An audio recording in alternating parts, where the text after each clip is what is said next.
টাকে দুটো ভাগে বিভক্ত করেছি। একটা ভাগ হলো সকাল ফজরের সালাত আদায় করার পর থেকে রাত্রি 10টা পর্যন্ত জনগণের উদ্দেশ্যে সময় ব্যয় করি। আর যখনই রাত্রি 10টা বেজে যায়, 10টার পরে আমার আল্লাহর সামনে দাঁড়িয়ে আমি আমার জীবনের গুনাহগুলোকে আল্লাহর সামনে স্মরণ করে আল্লাহর সামনে কেঁদে কেঁদে সিজদায় পড়ে যাই। সিজদায় পড়ে পড়ে আল্লাহর সামনে কেঁদে কেঁদে নিজের পাপগুলোকে ক্ষমা করি। আমিরুল মুমিনিন, যদি আমার জনগণের পাপ থাকতে পারে, আমি কি ফেরেশতা? আমারও পাপ থাকতে পারে। অতএব আমি আমার পাপের প্রায়শ্চিত্ত করার জন্য আমার আল্লাহর সামনে দাঁড়িয়ে নিজের অনুশোচনা প্রকাশ করি, নিজের ভুলগুলোকে তুলে ধরে ধরে আল্লাহর সামনে কাঁদি। দয়া করে এই সময়টুকু আমার কাছ থেকে কেড়ে নেবেন না। আমি আমার এই সময়টুকু আল্লাহর সামনে কেঁদে কেঁদে কেঁদে আমার জীবনের পাপগুলোকে ক্ষমা করি। আমিরুল মুমিনিন, যদি কোথাও ভুল হয় আমাকে আমার মন্ত্রিত্ব খারিজ করে দিয়ে বাদ দিয়ে দেন, কিন্তু এইগুলো সময় আমার এইভাবেই কাটে গো আমিরুল মুমিনিন। যারা অভিযোগ করেছে, অভিযোগকারী সত্যি অভিযোগ করেছে, তাদের কথাই কোনো মিথ্যার অবকাশ নেই, সব বিষয়গুলোই সত্য করেছে। আজকে একটা অঞ্চল প্রধানের কাছে টাকার অভাব নেই, একটা সামান্য মেম্বারের কাছে টাকার অভাব নেই, আর সেই সময়ের রাজ্যপাল যারা, সেই রাজ্যপালের কাছে দ্বিতীয় বিয়ে করার ক্ষমতা নেই, রাজ্যপালের কাছে দ্বিতীয় পোশাক নেই। কোথায় আপনি দাঁড়িয়ে আছেন? সম্মানিত মুসলিম জাতি, উমর রাদিয়াল্লাহু তাআলা আনহুর একটা হাদিস আজকে সকালে দেখলাম, আশ্চর্যজম্বিত হলাম। হাদিসের সনদ বিশুদ্ধ, আমি যা বলছি সেগুলো বিশুদ্ধ হাদিস বলছি, কোনো সনদে নো ডাউট ইন ইট। এদের সনদে কোনো রকমের কিলোকাল নেই, সন্দেহ নেই, কোনো কনফিউশন নেই। উমর রাদিয়াল্লাহু তাআলা আনহু এত জ্ঞানী ব্যক্তি, এত পরহেজগার ব্যক্তি, এত ধার্মিক ব্যক্তি। আল্লাহ রাসূল সাল্লাল্লাহু আলাইহি সাল্লামের একজন সাহাবীর নাম ছিলেন সাহেবো সিদ্রিন নবী সাল্লাল্লাহু আলাইহি সাল্লাম, এটা লকব ছিল তার, যার নাম হুযায়ফা রাদিয়াল্লাহু তাআলা আনহু। এই সাহেব সিদ্রিন নবী, নবীজির গোপন তথ্যগুলো হুযায়ফা রাখতেন। নবীজির গোপন গোপন তথ্য, ইন্টারনাল বিষয়গুলোকে হুযায়ফার সামনে নথিভুক্ত করতেন কে? বিশ্বনবী জনাবে মুহাম্মদুর রাসূলুল্লাহ সাল্লাল্লাহু আলাইহি সাল্লাম। তো একদিন একটা লিস্ট, এইভাবে মুনাফিকের লিস্ট হুযায়ফাকে দেওয়া হয়েছে। হুযায়ফা, এই মুনাফিকের লিস্টটা তুমি রাখো। যেমনই দেওয়া হলো, সঙ্গে সঙ্গে হুযায়ফা রাদিয়াল্লাহু তাআলা আনহু মুনাফিকের লিস্টটা দেখলেন, দিয়ে বাড়িতে রেখে দিলেন। কিন্তু হুযায়ফাকে বলা আছে কাউকে দেবেন না, কাউকে দেখাবো না তুমি। কোথায় ছিলেন আমিরুল মুমিনিন হযরত উমর রাদিয়াল্লাহু তাআলা আনহু বুঝতে পেরেছেন একটা মুনাফিকের গোপন লিস্ট হুযায়ফার কাছে জমা হয়েছে। হযরত উমর রাদিয়াল্লাহু তাআলা আনহু রাত্রিতে আর ঘুমাতে পারেনি। 12টার দিকে দরজায় গিয়ে হুযায়ফা, হুযায়ফা, হুযায়ফা, হুযায়ফা, এত রাত্রে কে দরজায় ঠোকা দেয়, কে সালাম দেয়? উনি দরজাটা খুলে দেখছেন বিশ্বজাহানের দ্বিতীয় খলিফা আমিরুল মুমিনিন হযরত উমর রাদিয়াল্লাহু তাআলা আনহু। দরজা খুলেই বললেন, আপনি এত রাত্রে আমার দরজায়? কি প্রয়োজন ছিল আপনার? কি ব্যাপার, কেন এসেছেন? তখন হযরত উমর রাদিয়াল্লাহু তাআলা আনহু বলছেন, হুযায়ফা, আমি জানি তোমার সমস্ত ওই লিস্টের বিষয়গুলো আমি জানতে চাইছি না। নবীজি তোমাকে বারবার নিষেধ করেছে এই মুনাফিকের লিস্টটা প্রকাশ করতে।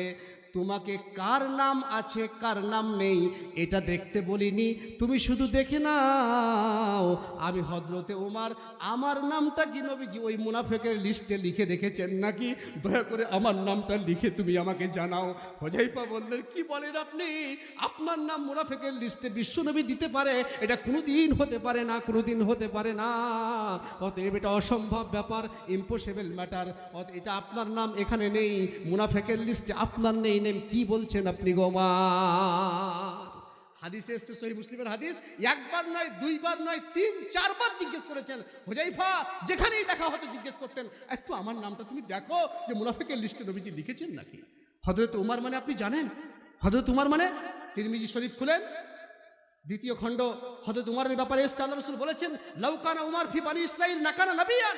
উমর রাদিয়াল্লাহু তাআলা যদি বানি ইসরাঈল সম্প্রদায়ে থাকতেন তাহলে তিনি নবী হতেন। আহা, লাউ কানা বাদি নবিয়ুন লা কানা উমর বিন খাত্তাব রাদিয়াল্লাহু তাআলা আনহু। আমার পরে পৃথিবীতে যদি কোনো নবী হতে পারতেন কেউ, তো তিনি হযরত উমর রাদিয়াল্লাহু তাআলা আনহু হতেন।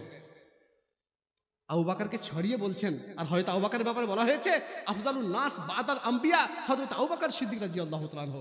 এই উমর কে? উমর, উমর রাদিয়াল্লাহু তাআলা আনহু কে? হুইজ উমর রাদিয়াল্লাহু তাআলা আনহু, তিনি কে? একটু দেখেন তো, আজকে একটা হাদিস পড়লাম আমি, আশ্চর্যজম্বিত হবেন। এক বাক্যে চেয়ে থাকেন, ডানে বামে দেখবেন না। উমর রাদিয়াল্লাহু তাআলা আনহু এই হাদিস, আল্লাহ রাসূল সাল্লাল্লাহু আলাইহি সাল্লাম ফজরের সালাতের পরে উনি দৌড়ে গেছেন, মসজিদে আছেন, আর ফজরের সালাতের পরে সকল সাহাবাদেরকে বসিয়ে দিয়ে একটা কথা বললেন। সাহাবারা তোমরা বসো, আজকে একটা আশ্চর্যজম্বিত হওয়ার মতো খবর দেখেছি। কি? আজকে রাত্রে আমাকে জান্নাতে আমি একটা জিনিস দেখলাম। সেটা কি? বলছে মা রাই তো কাবলা হকাত, আমার জীবনে এত সুন্দর জিনিস আমি কোনোদিন দেখিনি। কি সুন্দর জিনিস? বলছে একটা ঘর দেখলাম, যেই ঘরের পুরো দেওয়ালগুলো স্বর্ণ এবং রৌপ্য দ্বারা গঠিত। আল্লাহু আকবার। আমি ঘরটা দেখলাম, দেখার পরে আমি হাদিসটা লিখেছি, যেহেতু খুব তাড়াহুড়ো করে লিখেছি, সময় পাইনি। উনি বললেন আমি একটা ঘর দেখেছি। ঘর দেখার পরে উনি দেখলেন, আমি এই ঘরটা দেখেই আমার ভিতরে যেন একটা বড় আশা তৈরি হলো, প্রত্যাশা জন্মালো। আহা, এই ঘরটা যদি আমি পেতাম। উনি হাদিসের শব্দে এসছে, আগের হাদিসে ইন্নি জানান্ত আন্নাহা তাকুনু লিরাজুলিন শাব্বিন হুয়া আনা, এর বলা হয়েছে, তিনি বলছেন যে আমি যখন ঘরটা দেখলাম, কাকে জিজ্ঞেস করি এই ঘরের তদন্ত তথ্য সম্পর্কে?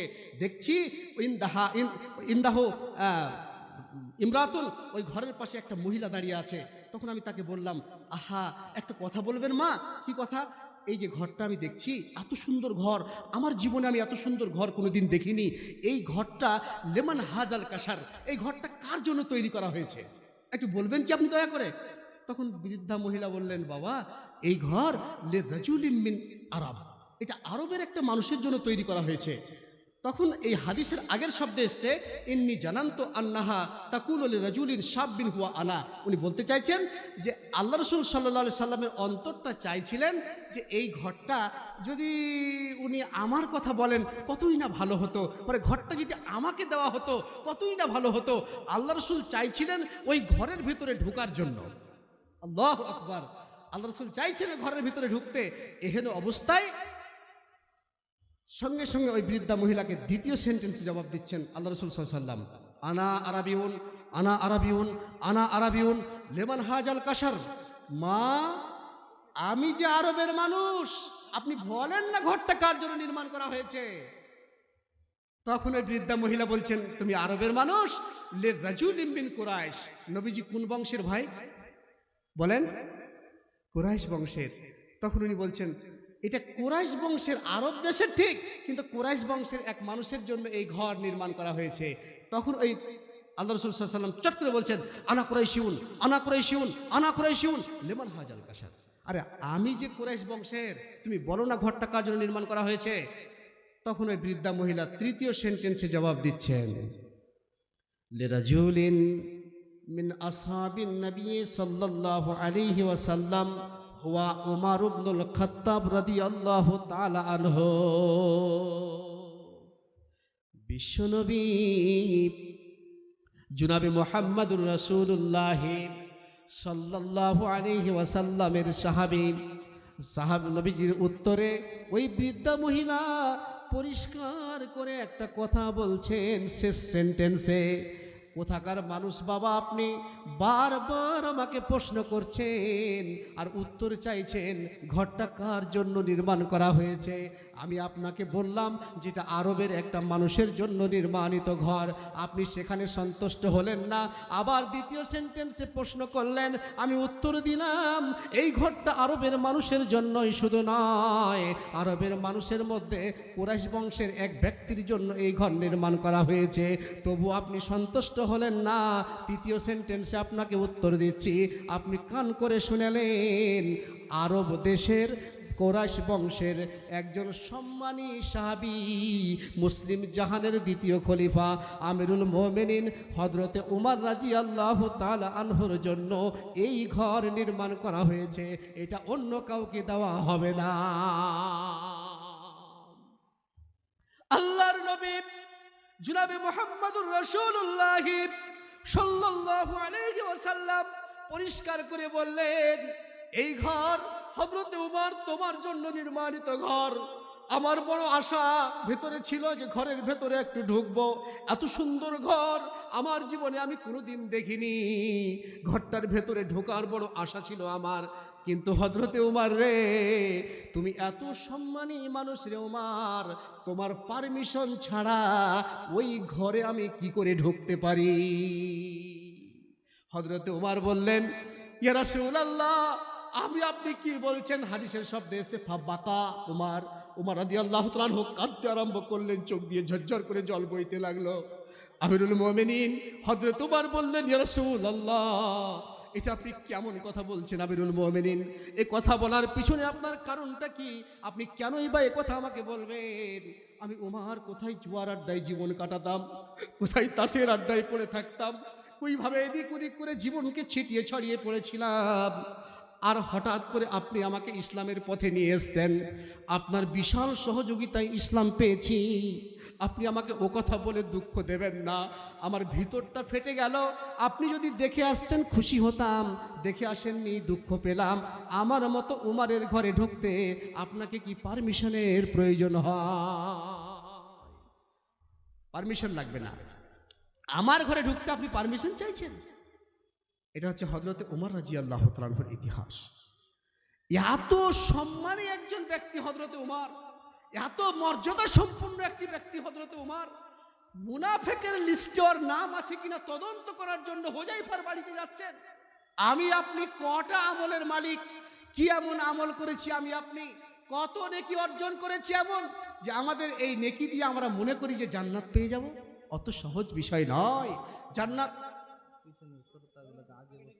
হ্যাঁ, একবার আচ্ছা, মা বোনদের উদ্দেশ্যে আবারও বলছি, আমি প্রথমে এসে এটা করেছি, তারপরেও আপনাদের হয়নি। এখানে জায়গা অনেক বেশি, ওইখানে সংকুলান হচ্ছে না মানুষ। আপনারা দয়া করে ওই পিছনের মা বোনেরা একটু সামনের দিকে চলে আসুন। কাইন্ডলি মা বোনেরা, আপনারা আমার মা বোন একটু এগিয়ে আসুন, এই সামনের দিকে চলে আসুন।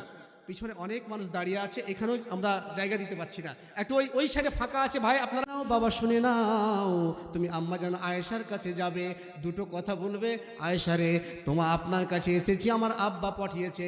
ভুল করেও বলবে না যে লা তাকুল খালিফা, তুমি খালিফা শব্দটি মুখ দিয়ে উচ্চারণ করবে না। দুটো কথা। আব্দুল্লাহ, তুমি আম্মা জান আয়েশার কাছে যাও, কিন্তু গেলেও তুমি একটা কথা বলবে না যে খলিফা আপনার কাছে পাঠিয়েছে, বলবে আমার আব্বা উমার পাঠিয়েছে। কেন জানেন? খলিফা বললে হয়তো হযরতে আম্মাজান আয়েশা একটু হয়তো ভীতু সন্ত্রস্ত হয়ে ভাববেন যে আমার কাছে খলিফা পাঠিয়েছে, তাহলে আমাকে জায়গা ছেড়ে দেওয়াই উচিত, এটা উনি হয়তো ভাববেন। কিন্তু তুমি ভুল করেও লা তাকুল খালিফা, এই খালিফা শব্দটা, আমি যে খলিফা, এই শব্দটা তুমি আম্মাজান আয়েশার সামনে ভুল করেও বলবে না। তুমি শুধু বলবে আপনার কাছে পাঠিয়েছে আমার আব্বা হযরতে উমর রাদিয়াল্লাহু তাআলা আনহু। আমিরুল মুমিনিন হযরতে উমরের ছেলে আব্দুল্লাহ গেলেন। কোথায় গেলেন? তো আম্মাজান আয়েশার কাছে গেলেন। আম্মাজান আয়েশাকে গিয়ে বললেন, আপনার কাছে আমার আব্বা হযরতে উমর পাঠিয়েছে, উমর রাদিয়াল্লাহু তাআলা আনহু আপনার কাছে পাঠিয়েছে। দয়া করে যদি আপনি আপনার বিশ্ব নবীর একপাশে একটা কবরের জায়গা ফাঁকা আছে, ওই কবরের জায়গাটা যদি আমার আব্বার জন্য একটু ছেড়ে দিতেন, আমার আব্বা কতই না খুশি হতো। আম্মাজান আয়েশা ভাবলেন, নবীজি, এটা হচ্ছে নবীজি, আর এর ডান দিকে হচ্ছেন তার আব্বা মানে আবু বকর, আর বাম দিকের জায়গাটা যখন ফাঁকা, যেখানে নবীজি যেতেন ডান দিকে হযরতে আবু বকর থাকতেন আর বাম দিকে হযরত উমর থাকতেন। তো জায়গা হযরত উমর রাদিয়াল্লাহু তাআলার জন্য কবরটা উনি দিয়েই দিলেন। আল্লাহু আকবার। চিন্তা করেন সেই প্রেক্ষাপটটা কেমন ছিল, কেমন ছিল প্রেক্ষাপটটা। আজকে সমাজে ভরে গেছে অন্যায়, সমাজে ভরে গেছে অত্যাচার, সমাজে ভরে গেছে ব্যভিচার, সমাজে ভরে গেছে জুলুম, সমাজটা যেন চতুর্দিক থেকে কলুষিত হয়ে গেল। আজকে যদি আপনি দুর্বল লোক হন, আপনার যদি শক্তি না থাকে, আপনার যদি লাঠি লাদনা না থাকে, আপনার যদি পলিটিক্যাল পাওয়ার না থাকে, আপনার উপরে কেউ জুলুম করে দিলে আপনি বিচার পাবেন না, তাই না? সব দেশের অবস্থা তাই না? সব দেশেরই অবস্থা তাই। আপনি বিচার পাবেন না বাবা। আপনার শক্তি থাকলে বিচার পাবেন, শক্তি না থাকলে দুনিয়াতে বিচার পাবেন না। ক্ষমতায় আসতে হবে, তারপরে বিচার পাবেন। এটা হচ্ছে দুনিয়ার উপরে জুলুম, মানুষের উপরে জুলুম চলছে। সহিহ মুসলিম 2য় খণ্ডের শেষের দিকে একটা হাদিস নিয়ে এসছে। দেখেন তো নবীজির যুগের ঈমানটা কেমন ছিল। একটা মহিলা চুরি করেছে, চুরি। ইসলামী বিধানে চুরির বিধান কি বাবা বলেন? হাত কেটে নিতে হবে। কি করতে হবে? হাত কেটে নিতে হবে। তো হযরত উমর রাদিয়াল্লাহু আল্লাহ রাসূল সাল্লাল্লাহু আলাইহি ওয়াসাল্লামের যুগে যেহেতু চুরি করেছে মহিলা, মেয়ে চুরি করেছে, হাত কাটতে হবে। কিন্তু মেয়েটা হচ্ছে ধনী পরিবারের মেয়ে। কোন পরিবারের মেয়ে? ধনী পরিবারের মেয়ে, বড়লোক পরিবারের মেয়ে চুরি করেছে। তখন আমরা যেমন কোনো নেতা এমএলএর কাছে গেলে গ্রামের পঞ্চায়েতকে ধরে বলি যে চতো বাবা একটু তুমি নিয়ে চলো তো, আমাদেরকে এমএলএ সাহেবের সঙ্গে একটু কথা বলিয়ে দাও তো, খুব ভালো হয়। তো ঠিক তেমনই আল্লাহ রসুলের সাল্লাল্লাহু আলাইহি সাল্লামের কাছে আসবেন, তো নবীজির কার সঙ্গে ভালো সম্পর্ক আছে একটু তদন্ত করতে লাগলেন। দেখছেন আম্মাজান আল্লাহ রসুলের সঙ্গে ভালো সম্পর্ক আছে একজন সাহাবীর, তিনি হচ্ছেন ওসামা বিন জায়েদ রাদিয়াল্লাহু তাআলা আনহু। তো ওসামার কাছে ওই মেয়ের পরিবার আসলেন। আসার পরে ওসামাকে দুটি কথা বললেন, ওসামা তুমি একটু নবীজির কাছে চলো, নবীজিকে একটু বুঝিয়ে বলবা যদি মেয়েটা ধনী পরিবারের মেয়ে, জরিমানা করে ছেড়ে দিত, তার হাতটা কাটতো না, অন্য কোনো শাস্তি দিয়ে ছেড়ে দিত মেয়েটাকে। উনি এক পা করে ওসামা বলছেন এত বড় কথা আমি নবীজিকে বলতে পারবো না, উনি ডুপ্লিকেট বিচার করেন না, আমি যেতে পারবো না। উনি এক পা করে গেলেন, যাওয়ার পরে তবুও একটু কথা ফেলতে না পেরে আল্লাহ রসুলকে একটু কথা বললেন। আল্লাহ রসুল জি একটা কথা বলছিলাম। কি কথা? তো আমি এসেছিলাম, এই মেয়েটা ধনী পরিবারের মেয়ে, চুরি করেছে, এখন ইসলামী বিধানে হাত কাটা পড়ে যাচ্ছে, যেহেতু এটা মেয়ে, দয়া করে হাতটা না কেটে অন্য কোনো শাস্তি দিয়ে যদি ছেড়ে দিতেন খুব ভালো হতো।